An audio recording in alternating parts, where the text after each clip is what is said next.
देखिए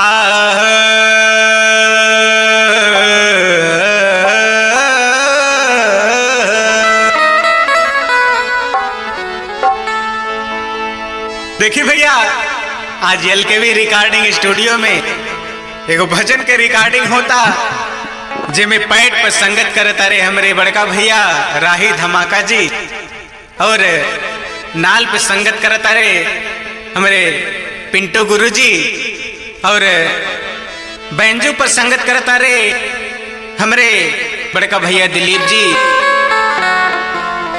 ये भजन में एगो बहुत बड़ा राज छुपल बा ये कजरी में। आई देखी का कहे के बा, का विचार बा। कान्हा झूले ले झलुआ बदरिया में, भादमयन हियरिया में ना। कान्हा झूले ले झलुआ बदरिया में, भादमयन हियरिया में ना। कान्हा झूले ले झलुआ बदरिया में, भादमयन हियरिया में ना।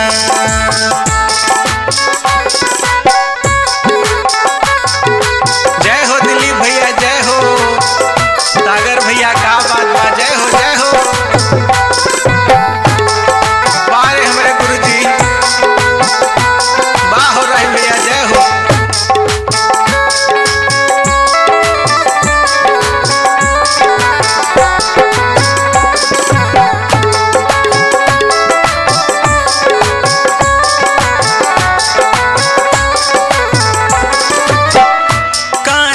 हंसी हंसी झूले राधा, हंसी हंसी झूलावे।